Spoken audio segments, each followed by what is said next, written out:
Hello, friends. Welcome to this book discussion at the Pune International Center. I am Abhay Vaidya, Director PIC. We are delighted to have with us the well-known journalist, Mr. Akar Patel, who will be discussing his latest book, Rise of the Modi Years. We also have with us Dr. Vijay Kelkar, Padma Vibhushan and Vice President, Pune International Center, who is the chair for today's session. Unfortunately, senior journalist Shankar Iyer won't be able to join us because of a throat infection. One of the activities that Pune International Center does regularly is hold book discussions and public lectures on current affairs. We've had wonderful sessions in the past with eminent authors and scholars such as Dr. Sanjaya Baru, Professor Suhas Palshikar, Girish Kuber, and Ambassador Pawan Verma, among others. Just last month, we discussed the rise of the BJP, the making of the world's largest political party, by Union Minister Mr. Bhupender Yadav and Dr. Ila Patnaik.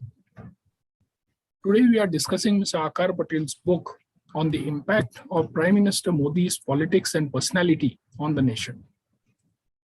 When we think of the most powerful and the most popular Prime Ministers of India, three names come to mind: Pandit Jawaharlal Nehru, Indira Gandhi, and now Prime Minister Modi.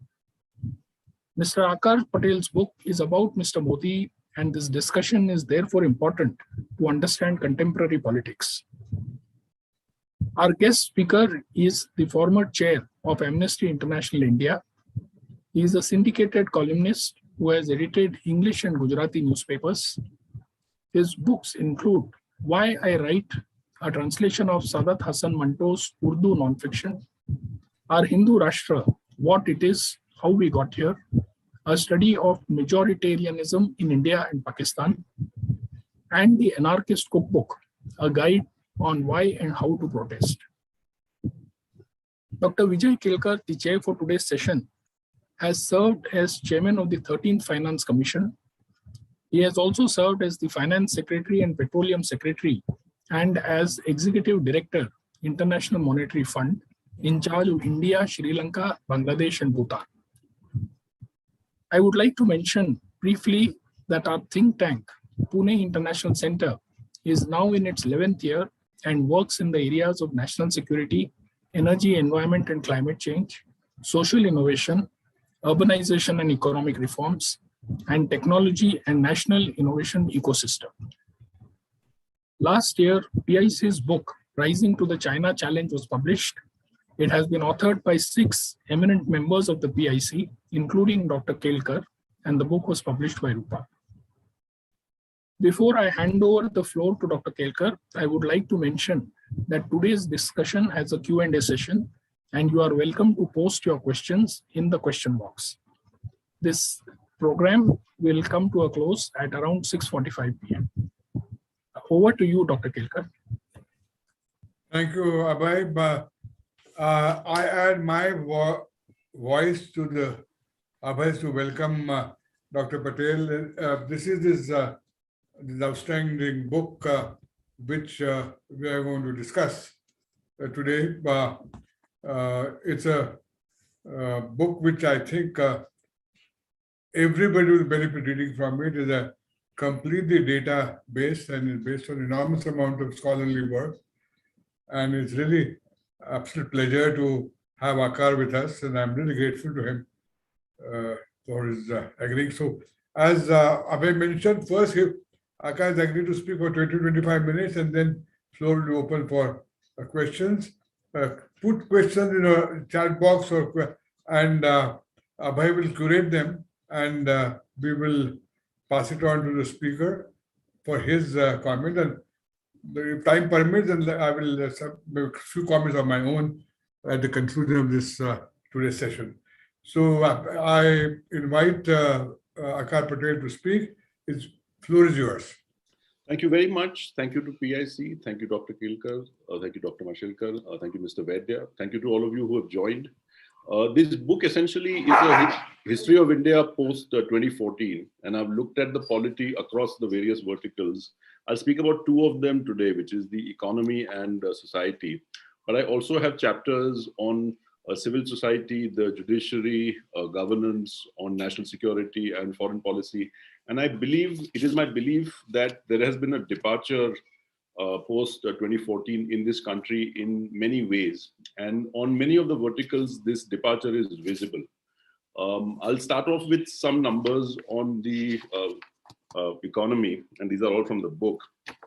So we are describing a trajectory which is not similar to the Southeast Asian tigers or China or even nations in our own neighborhood. There are 5 crore fewer Indians working today than were working in 2014, and this is the government data. So the unemployment survey of 2013-2014 and the PLFS of last year shows that labor force participation, which is the number of people over age 15 who are either working or looking for work, has fallen from 52% to 40%. And if we compare that to the rest of the world, the US has about 61%, Thailand has about 69%, China and Vietnam about 75%. We have the lowest labor force participation in South Asia, including Afghanistan before the Taliban takeover. Both Bangladesh and Pakistan have a higher rate of labor force participation. Why this is and this is a secular long-term decline, as many economists know. Why this has happened, we don't know, because it's not been studied deeply enough. But the fact is that though 12 crore more people came into the labor force post 2014, 5 crore fewer people are today working. So roughly it was 45 crore working people in 2014. Now it's about 40 crore. Interestingly enough, both the government data and the data that comes from CMI match here. So both have large boards, and both the numbers tend to agree. Unemployment reached a post 1971, which is when the data started to be gathered, a high of more than 6% in 2018, according to a government survey, which the Niti Aayog discredited. But two things have happened since. One is that post the 2019 election results, the government accepted the data and released it without comment. And the unemployment number has not gone down since. So it's been between 6 and 8%. CMI says it's slightly higher than 8.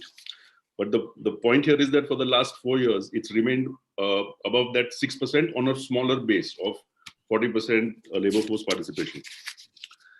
Manufacturing share of GDP has gone down from 16% before Make in India to 13% now. This is also government data. Some of the manufacturing activity shifted during COVID. We lost work to Bangladesh and Vietnam in garments. But across the sectors, there seems to be something which suggests that we are not competitive in manufacturing. Employment in manufacturing has gone down since 2014. One study by Ashoka University CEDA says that it has gone down from about 5 crore to 2.5 crore in the last 4 years. Manrega, when this government came to power in 2014, it said that it wanted to restrict Manrega to 1/3 of the distressed districts. What has happened instead is that it's gone up 4 times.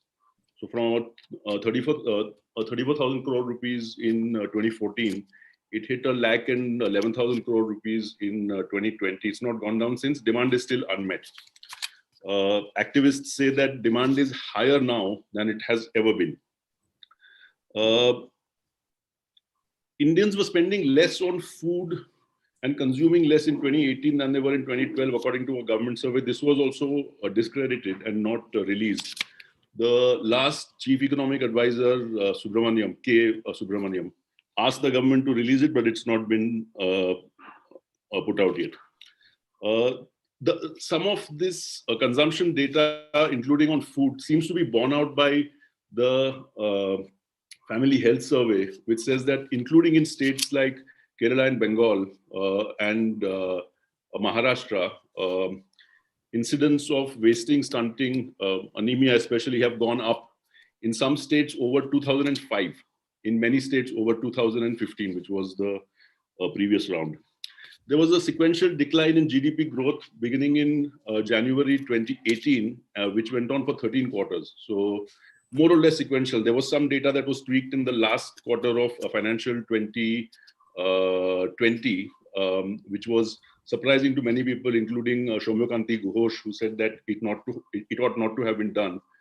But CEA Subramaniam, the previous one, Arvind, suggests that even that number, which was roughly about 3%, was inflated by about 2. So what we've seen is for 13 quarters between January 2018 and the beginning of the pandemic, the economy fell in more or less a sequential decline from 8 to about 1. The RBI's consumer confidence survey has been negative for 60 straight months, except for one period, which is March, April 2017. So after January 2017, a minority of Indians have said that they are better off now than they were a year ago. And this has been true consecutively of 60 months. Interestingly, once again here, CMI's consumer confidence data says the same thing, that for 60 months, except for that one period, people have been worse off in terms of a majority of number of people. The middle class in India appears to have stopped growing. So for the last 10 years, the number of residential properties in the 8 major cities has been stuck at about 3 lakh units. In the last 2 years, it's been less than 1.5 lakh. That might be because of COVID. But there seems to be something which tells us that in the long term, or at least the medium term, if a decade is a medium term, there is no growth in terms of the number of people who are coming out to buy. This is true also of automobile sales. So car sales reached 27 lakh units a year in 2013, have remained there for the last decade. In March 2020, the Society of Indian Automobile Manufacturers said that there was a, quote, a structural, long-term and deep slowdown, a close quote, in the automobile industry, but it did not know why. It asked the government to do more research, but the government did not acknowledge this. And the government said, in fact, that it was because of Uber and Ola, the advent of the ride-hailing apps, that car sales had slowed. Uber was founded in 2009. Car sales in mature markets, including the US and China, have risen. In the US, they've doubled in that period. So it does not appear to have affected other countries. Sales of two-wheelers have been stagnant for the last 8 years. They haven't grown. And they stopped, the growth stagnated before COVID. So in 2019, sales were pretty much the same as what they were in 2013. In many of the sectors, including three-wheelers, sales are down over the last 17 years. So there's something happening there which requires reflection and some more data analysis, but has been slow in coming. There is no meaningful upper class in India. So the 3 luxury German auto manufacturers, Audi, BMW, and Mercedes-Benz, they sell slightly more than 20 lakh units a year in China. They sell slightly more than 20,000 units here. So it's about 1%. We are a rounding off error compared to China. 60% of the population, 800 million people, are dependent on 5 kilos of free rice and wheat and 1 kilo of dal, and have been since the advent of COVID. That has been extended this month for another 6 months, and will likely be extended again. On 49 out of 53 indices that I looked at, India has fallen since 2014, and these are indices that are from conservative bodies like the Economist Intelligence Unit, the World Bank, conservative US institutes like the Cato Institute, Freedom House, and across a range of things from the economy to rule of law, civil liberties, obviously, we have dipped except for 4 indices. And unfortunately, on the 4 that we have risen, one of them has 4-year-old data, which is the World Bank Logistics Performance Index. And another one is now defunct, which is the Doing Business report by the World Bank. Put together, what does it all mean? It appears to suggest, and others have worked on it, including Subramaniam, Subramaniam, the previous CEA, to say that the headline GDP numbers do not necessarily reflect what's going on in the economy. And the part of the economy that is not measurable, the quinquennial survey, which was later scrapped and not released, might show greater distress than the headline GDP numbers show. But because we don't have enough data there, we can't say for certain. All of the secondary numbers, the numbers on sales and so on, seem to suggest that we are not at the point where we can say that either we are growing fast or we have the ability to grow faster. One recent piece of news here, which might be relevant, is that on exports data. So we crossed 400 billion, as people know, in merchandise exports. The story is that in 2014, we had hit 340 billion. And then things remained stagnant. Last year, global trade grew by 23%. So there was a tide that lifted all boats and we got lifted with it. Commodities, inflation and things like that brought things up. Whether we can sustain that, we do not know. There doesn't seem to be anything different we have done. And it appears to be the case that when global trade cools, as it will this year because of the war in Ukraine and the price of oil, this 400 will come back down to where it was in the last 8 years. So this is one thread. On the political economy, the other part where we have seen a departure is on the side of society. So we've seen a series of laws which target minorities, especially Muslims, and manifest themselves in two ways. One is through exclusion, and one is through deliberate targeting and the criminalization of what it is that they do. What human rights activists would call ESCR, economic, socio-cultural rights, are being trampled upon. So in terms of exclusion, we have 28 states where we don't have a Muslim CM. In 15 states, there is no Muslim minister at all. In 10 states, there is one Muslim minister in the cabinet, usually given the minority affairs portfolio.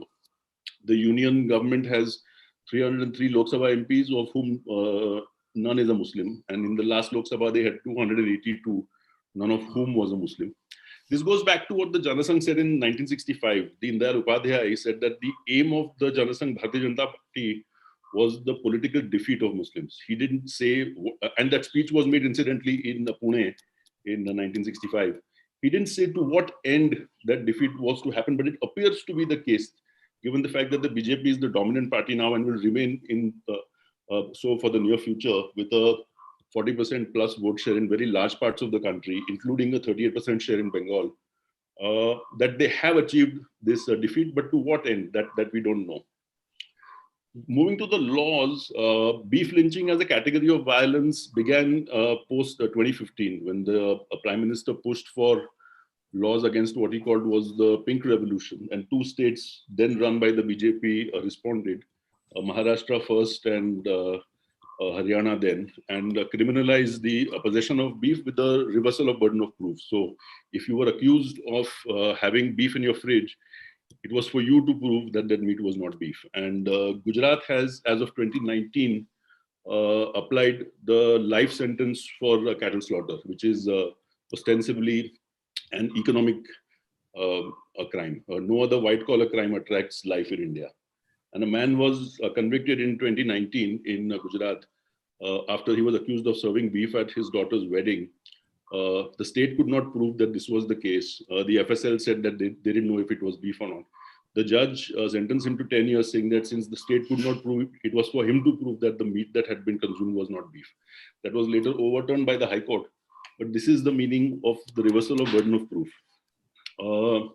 Two hate trackers, one run by the Hindustan Times, the other run by India Spend, which were monitoring the instances of hate, were taken down and their editors let go of. And there is currently none. It seems to be the case that the government doesn't want this data to be collated. Muslims are the only category of citizen in India for whom divorce, for whom the others, for the rest of them, is a civil wrong, is criminalized. So the Supreme Court said that delivery of a triple talaq, which is the word talaq said 3 times in one sitting, is invalid as a form of divorce. After that, Parliament passed a law criminalizing the utterance of those 3 words by Muslim men. So the law now says that if I were to say to my wife, a talaq, talaq, talaq in one sitting, we would not be divorced and it would not be a crime. But if a Muslim man were to say it to his wife, they would not be divorced, but it would be a crime. And the crime attracts as much punishment as rioting with a deadly weapon, 3 years. Post 2018, 7 BJP states, unfortunately, the 6th one was my own state here, Karnataka. the first state in the south, have criminalized marriage between Muslims and Hindus. And the states require couples wanting to marry to fill out a form in advance. And it is the district magistrate or the collector who will determine whether the marriage will go through. The state has the power to undo the marriage, including those that have children. And the testimony of an adult woman is insufficient evidence for the state. And she can say that she converted and changed her faith of free volition, but it is for the man she's marrying and the family she's marrying into to show the district magistrate and the collector that she was not coerced. We have seen, obviously, the exclusion of Muslims from citizenship laws.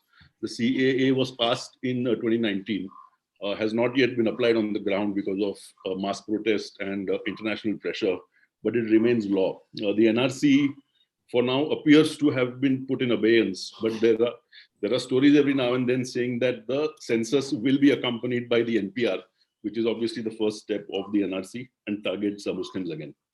Gujarat tightened the law which ghettoizes Muslims in 2019 and 2020.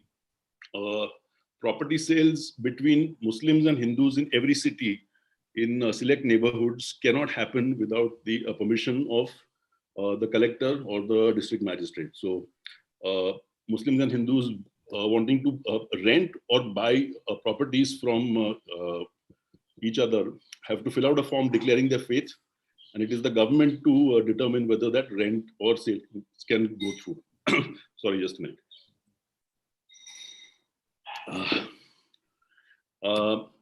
And this is done on the basis of what the collector or the district magistrate will think of as quote improper clustering. So the government will determine what the proper clustering of Hindus and Muslims is in neighborhoods. And the reality is that foreigners can rent and buy properties in parts of Gujarat where Gujarati Muslims cannot. Kashmir obviously is the only part of India that doesn't have a democratic government and has not had it for over 2 years. It is also the only part of India where for crowd control we use the 12-gauge shotgun with birdshot, which has blinded over 1,000 people and killed many. It has wounded even the security forces using it. It's a very dangerous weapon because the barrel is not rifled and the shot just spreads. Parliament was told in January 2018 that of all the cases of murder, torture, kidnap, and rape that had been filed by Jammu and Kashmir police against the armed forces since 1989, where the FIR had first been filed and then a charge sheet had been filed after evidence had been gathered. The union had not responded to the government of Kashmir and had not let any of the personnel be tried in a civilian court by an Indian judge, as was the case with AFSPA. So AFSPA has Section 7, which can be lifted in case the government feels that this particular individual can be tried. So since 1989, the number is 0. Lastly, there has been a democratization and a devolution of authority from the state towards the mob. So today what has happened is, let's say in Gurgaon, the mob can stop Muslims from offering namaz at spaces designated to them by the state. And then because of that continued the pressure, the state backs off. Similarly, the mob can take Muslim vendors who are selling meat or eggs in 4 cities in Gujarat, and this happened late last year, and their carts are taken away. So it seems to be that the basis of the modern state, which is the monopoly over the use of force and the monopoly over violence, has in many instances been devolved to the mob, that the mob can say that this is not something that we can allow in our public spaces. We've seen the issue with hijab, where in defiance of the court orders, even teachers and professors and students in colleges that don't have a uniform are being stopped from coming in and taking exams even. So it seems that the genie has left the bottle and that there is a little bit more of this to be expected in the future. The state doesn't seem to be able to step in and stop the mob from misbehaving. and taking back its authority and the rule of law. And which is the reason why I think that we will see both these strands. One is that on the side of the economy, because we haven't accepted that we are doing poorly, and because we haven't accepted that, we are likely to continue doing what it is that we have been doing in the last 8 years. We are now going to enter in a few weeks the 9th year of this government. So the time, the data and the time are fairly clear. So this more or less is the burden of what I wanted to say, and then we can have a discussion either on these points or some other ones. Thank you. Thank you. Thank you. Thank you, Akar. Now, Abhay, any questions you got gathered so far for Akar? Yes, the questions have been coming in, and I want to initiate the Q&A with Akar, and I would like to begin by asking you, you have, of course, in the book also extensively pointed out, as you just said, the politics and strategy of polarization, which has benefited the BJP from the time of L.K. Advani, who used this strategy for the first time. Now, my question to you is that to what extent can any leader take this large, complex, multi-religious, multi-ethnic nation in a singularly unipolar direction? To what extent, what is your opinion on this? Well, I think ordinarily one would have said that it's not possible, and the a cliche is that India can only be governed from the center, and by center we mean a sort of inclusive, a non-hard, non-prejudiced, non-bigoted outlook. But we are also seeing in large parts of the country a more or less permanent majority from the BJP, including Gujarat, where you've got, on one hand, my own community of the Patidars had a fairly large sort of agitation where they were able to mobilize without the help of political parties, about 5 lakh people on the issue of unemployment. But they also constitute the majority, or at least the plurality of the cabinet. So they have this association with the BJP, which is fairly old, which is linked to identity politics, and their grievances, which are linked to material and substantial issues, seems to be less important to them than the identity bit. So they've been in power there for 25 years.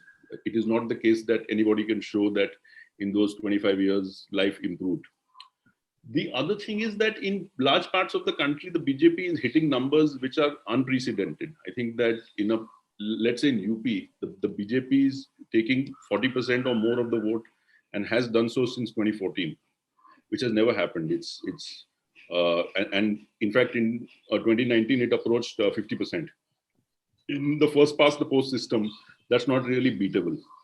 So they have very demonstrable competence in last mile voter service with their Panna Pramukhs and so on. They've got their identity politics, plus they have whatever else you might say helps them in the sense of the delivery of free grain or water or gas and so on. So the data seems to suggest that in the short term, at least 7-8 years, they have the ability to rule not from the center, but from the periphery. One of the things that you say in your book is that Prime Minister Modi is decisive, full of certitude, energetic, charismatic, and a disruptor, and a man in a hurry. These are qualities and attributes which have got him the enormous popularity that we see. And probably this is one of the reasons why the economic downslide and the downturn, which you mentioned earlier, does not reflect in the elections. And this is a question that Dr. Aditya Bhan has. How much of the negative economic performance can be attributed to the COVID pandemic? So I take care in the book and also when I speak to make sure that the data is primarily pre-March 2020. So SIAM's problems with the long-term structural slowdown is pre-COVID. That the 13 months of sequential decline in GDP growth is pre-COVID. On the other hand, I think this decisiveness we can see. So the BBC filed over 200 RTIs to ask the government, the union government, which ministries had been consulted before the national lockdown. And the answer was none. That the government is saying that the Prime Minister decided something and made the announcement, and the government, most of the government didn't know. It is also the case that in demonetization, the ministers was summoned to that meeting and told to leave their phones behind. They didn't know either that this was coming. And they were kept in the PMO or wherever it was that they met till 8 p.m. And so there was no chance for ministries to prepare either for or to anticipate. And things that might have been slightly different, for instance, knowledge that different size notes means that ATM have to be recalibrated machine by machine, might have been done, but none of that was done. So you've got a strong leader who is fairly visionary, or sees himself as being fairly visionary, very decisive, but doesn't read files. Now, this is something he says himself and takes great pride in, that he doesn't get into detail. What he wants is a summary in 2 minutes of something, however big that thing might be, and then be able to give a yes or no answer to the bureaucrats. And I think I would say that while COVID is substantially responsible for some parts of where we are, for the most part, it is the political leadership and what it has chosen to do since 2014 that has landed us where we are. Yeah, the Madhu Kishore interview that you have discussed in the book, reflecting Prime Minister Modi's style of functioning, where he doesn't read the files, but he asks the bureaucrats to give a quick summary, and then based on that, he takes a decision, is something very interesting. One of the questions that Mr. Makarand Sahasrabudhe has is with regards to the judiciary. Is it now squarely a part of the state rather than being an interpreter and custodian of the constitution? That is what some scholars have suggested, including Gautam Bhatia. My own view is, I would generally sort of agree with that. But wherever there is a strong leader in our part of the country, world, the state, generally speaking, and the judiciary especially bends to his or her will. We've seen that in the 70s with Mrs. Gandhi. We've seen that in the late 70s with Pakistan. And, Zia was able to get the judges to hang Bhutto without really any kind of evidence. And I think something similar has happened now. The other aspect is, I think that generally speaking, the prejudices that we find in Hindu society will also be found in the army and the judiciary and the postmen and the teaching population and journalists. And I think a lot of that is also coming out, that in journalism that you and I know about, for the most part, journalists tended to be more liberal than the audience, especially in English media. That has now changed. I think that you've got journalism which has had the courage to come out and say things that it could not have said or did not want to say before 2014. I think something is similarly true also of the judges. Dr. V. Premnath has a question. He would like you to comment on whether the government has been increasingly centralized or has federalism flourished. Also, can you comment on the promise made of less government, more governance? Has it happened or not?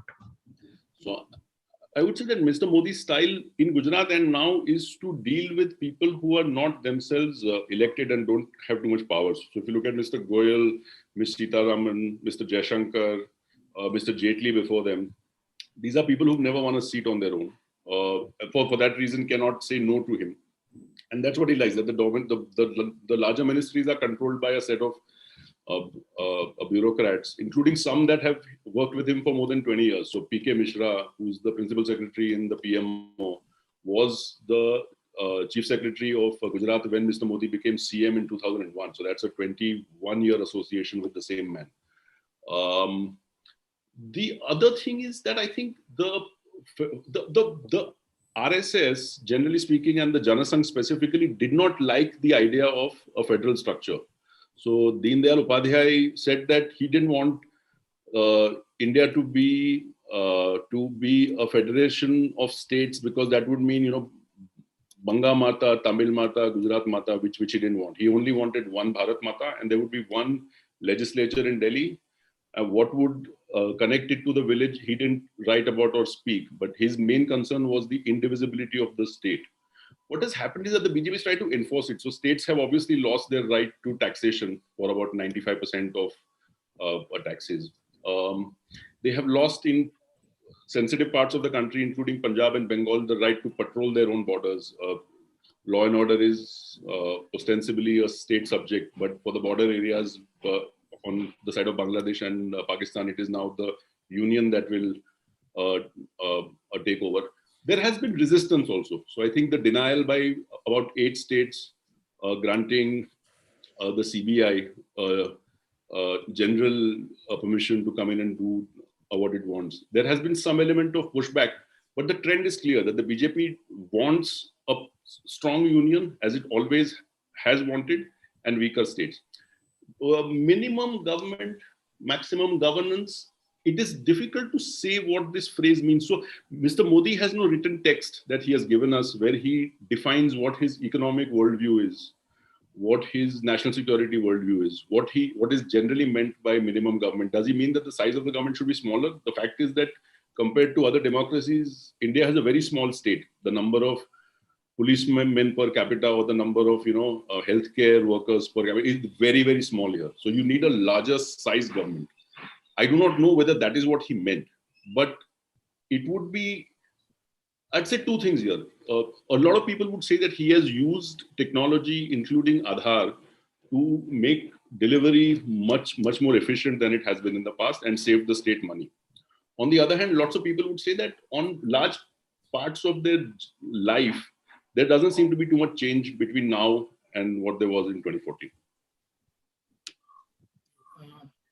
A question from Mr. Srinivas Kelkar. Does Mr. Akar Patel find anything positive in the 8 years of the Modi days? I don't know. I've looked at the polity and it's difficult to come across something that is improved. So I think if you look at, say, national security or foreign, we have never had an instance in our country where we've had foreign governments dictate to us what to do and the government following that diktat. I'll give you an example. So India imposed a 17-month blockade, internet blockade on Kashmiris after the 370 move. And immediately within a few weeks, the US Congress tabled House Resolution 745, which was very condemnatory of India and which had some element of bipartisan support. Jaishankar went to Washington, D.C., chose not to meet the woman who tabled it. But within days of the Biden administration taking over, we lifted that blockade and it remains lifted. So in some ways, we have become more vulnerable to the external world because of what we have chosen to do within the country. I think that for people who support Mr. Modi and vote for him, many things have actually improved. I think his success on the side of the social laws, including on the so-called love jihad, on beef, on triple talaq, on the side of the temple and the mosque, on the side of hijab now, to them is a marker of his success. I think for me, it would not be good for the country because we are moving into a space where we seem to be permanently divided. That every week or so, the government seems to find some issue that keeps society on the boil, and that cannot be a good thing. So, Akar, one question that would interest everyone is how close were you to predicting the outcome of the UP elections? For example, till the exit polls came, everyone was saying that the impact of COVID, unemployment, and farmer stir will have its impact on the polls and how Yogi Adityanath would fare. How close were you to predicting what happened? So what I had written in my column was that when the Samajwadi Party won its only majority, which was in 2012, they had 29.5% of the vote. And the BJP had got more than 40% in 2014, 2017, and 2019. So it would be almost impossible for the BJP to lose this. That is what I had written. And I was not surprised by the numbers that came out. And we should ask ourselves, though of course many economists might disagree, that the Congress delivered full majorities for 3 decades on the basis of a 2.5% a growth rate, what was called the Hindu rate of growth. So lives didn't change for a generation and a half for most Indians, but they still voted for that party. So we have to ask ourselves whether now we are a very different society than we were in the 60s. And I would say no, that we are as conservative a society and we are as likely to vote on the same basis as our forefathers and our fathers as they were. And I don't think that I was not at all surprised, and I knew actually that they would win. Yeah, so this leads us to this question from Mr. Gaurav Tiwari.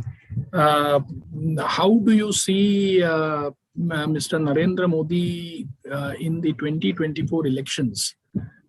Is it too early to say, or what would you say at this point? I think they will win, and he will win. I think that there is very little to suggest that he will lose. And I don't think that there is a dynamic shift in the way that we saw in, say, 89 against the Congress in the years leading up to the Bofors election, or in 2008, when you had that sort of 204 seat thing by the Congress. I would say that we are quite close to dominance. You started off saying that he was one of the three most popular, and I totally agree. I think he's probably even more popular than Nehru was in his time, because people have a lot more personal that is invested in Mr. Modi and his identity and his his charisma than they did of Mr. Nehru. Yeah, so I think that he will win in 2024. I don't know if he'll win in 2029, but that I think would be too far off. But 2024, I don't think should be a real problem for him. Agar, in the concluding chapter, you say that Mr. Modi, with his political capital, popularity, and no opposition, could have become transformational. You say that he has lost this opportunity. But why do you say that? Why can't he still become transformational in the future? He can, and I think many would argue that he has been transformational. That the grundnorm of this polity, from being a secular, a pluralist democracy, has become a majoritarian by a default. There is no Hindu chief minister in Pakistan by law. There is no Muslim chief minister in India by a policy. There is no difference. I mean, the exclusion is real in both the places. And I think that we have told ourselves under Mr. Modi that we are this kind of state, that we are not the kind of state that the preamble suggests we are. And even if we were to accept it, those words mean something different than what they are meant to mean. So secularism doesn't mean that. It means that women cannot wear the hijab in college, that a triple talaq will be punished even though it is invalid. But the transformational aspects, I think we've missed the bus, that in a period when we've come into what was supposed to be our demographic dividend, if our labor force participation has gone from 52 to 40, 52 is already pretty low. It's 60% in the US, 75 in Vietnam and China. From 52 in 2014, we've gone down to 40.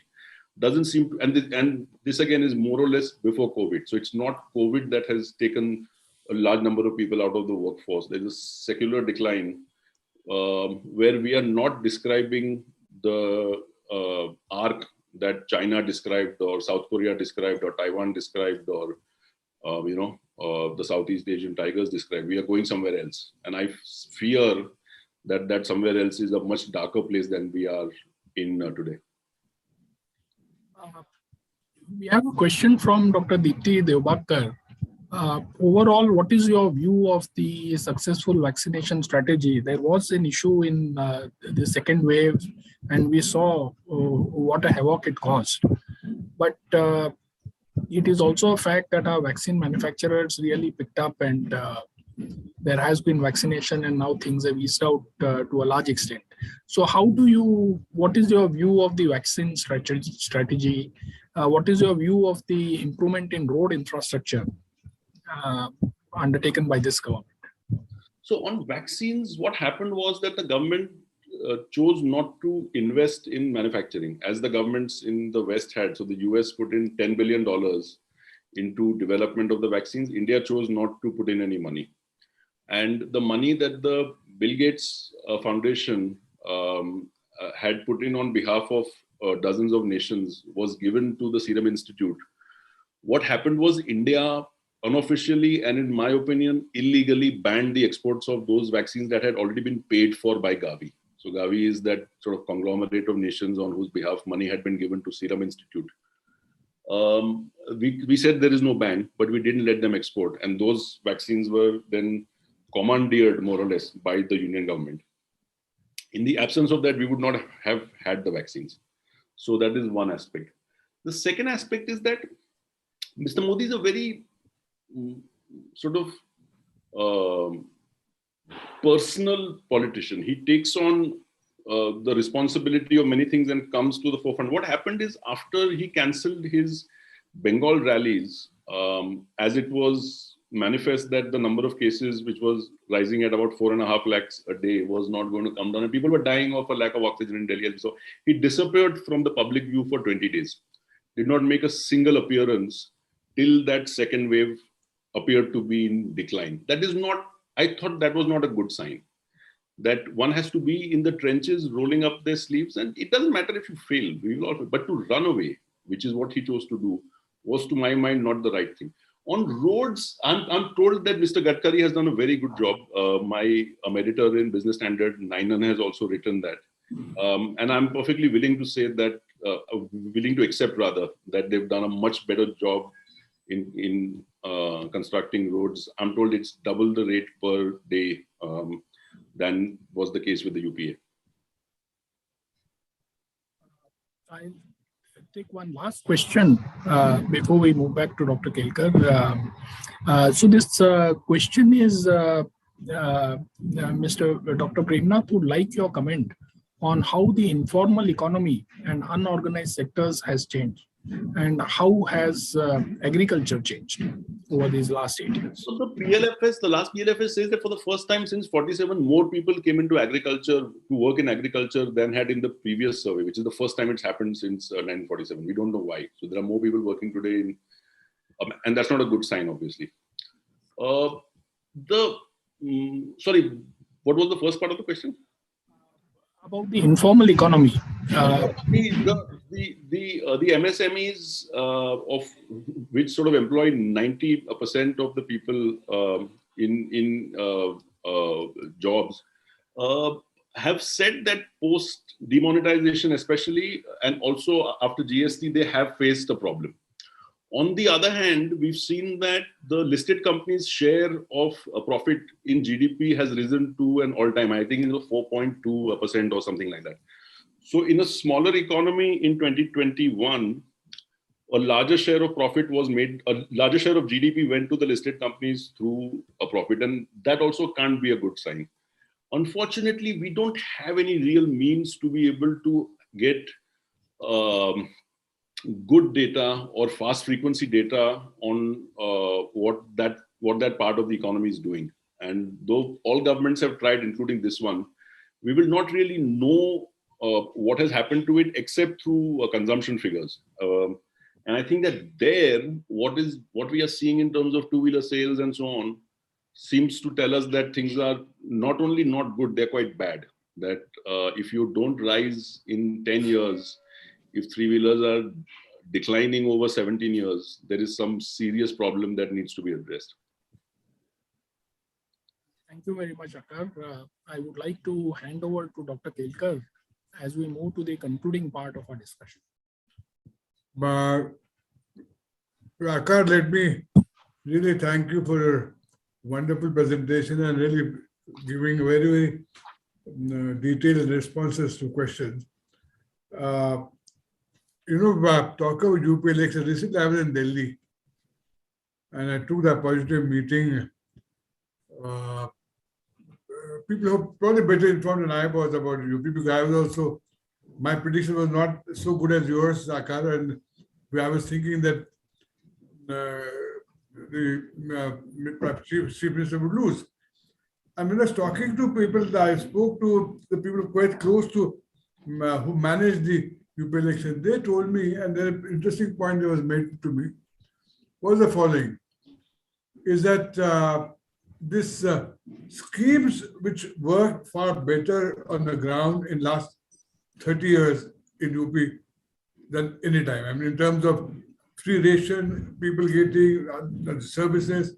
So that was, people say that was very, very important, and that people remembered rather than anything else.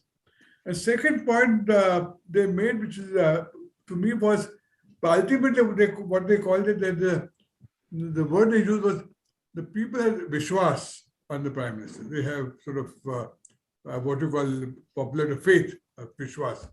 So that really was the two factors mentioned as a very decisive.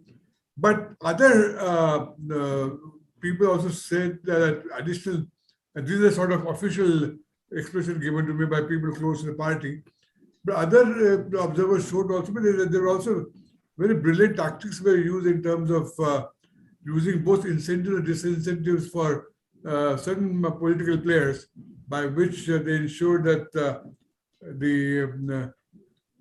they won by keeping the vote split. Because if you remember, almost 40 constituencies, the difference, winning margins are very, very low.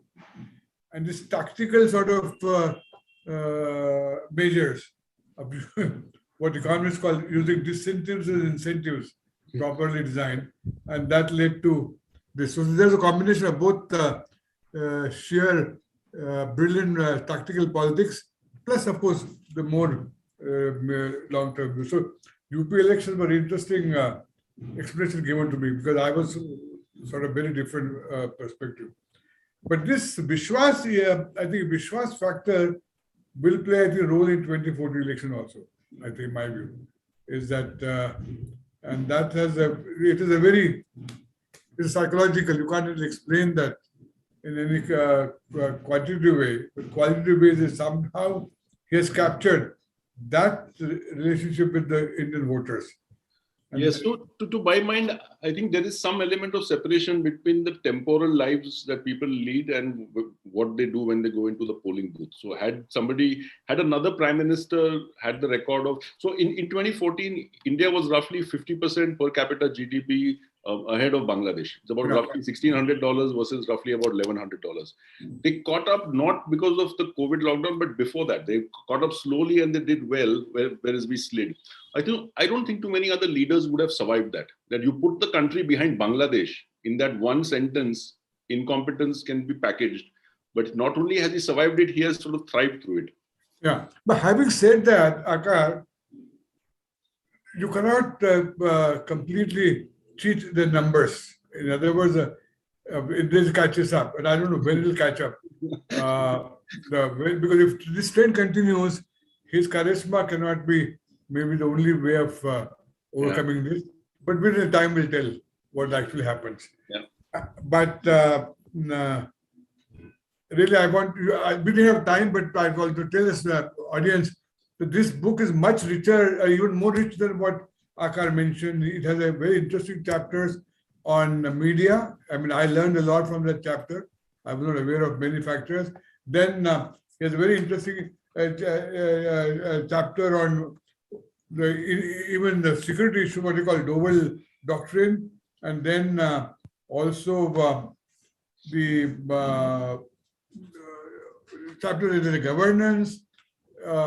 Many very, very interesting and important chapters, and all driven by data. I mean, what the interesting part of this book is, as you heard him, he is quite he's a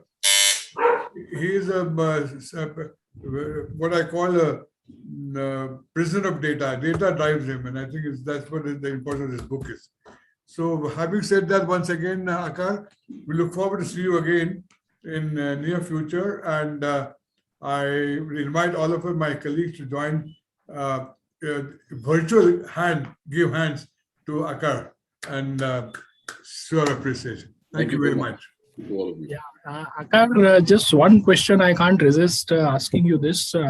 How do you explain the success of Arvind Kejriwal? So he has not only held on to Delhi, but now he's there in Punjab. I haven't studied the AAP movement, but we have seen very few mass movements that have translated into political success after the Indian National Congress during the Raj. This would be, to my mind, the only one with the BJP. I think the BJP's movement against the Babri Masjid, which took the party from single digits where it had been for 40 years, to double digits.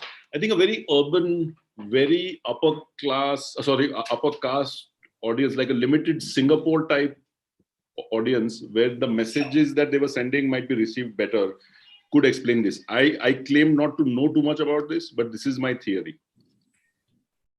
Abhay, on this, I think we should probably get Vivek Deshpande, the former bureau chief of Indian Express in Nagpur. He has been studying up for last 3 years, and he has some very interesting insights on exactly the question which you raised. So maybe we should invite him to speak on up. So thank you very much, Akar, for taking the time out and being with us and discussing your wonderful book. This is a 488-page book. And as Dr. Kelkar said, it gives deep insights into the state of our society today. And it's a must read for anyone who wants to understand contemporary politics. On behalf of Dr. Kelkar and Dr. Mashelkar and the PIC family, I wish to thank you for being here with us. And before closing, I would like to mention to our audience that our next event is also about the BJP. This is a book discussion on recent biography published on Shri Atal Bihari Vajpayee. The author, Sagarika Ghosh, Mr. Rajdeep Sardesai, the well-known journalist, will be there with us for this discussion on 2nd April, Saturday at 11:30 a.m. And Dr. Kelkar will be in the chair. With this, I would like to thank the members of the audience for their participation and for their questions. And I wish everyone a very pleasant evening. Thank you very much. Thank you and goodbye. Goodbye, Akar. Thank you.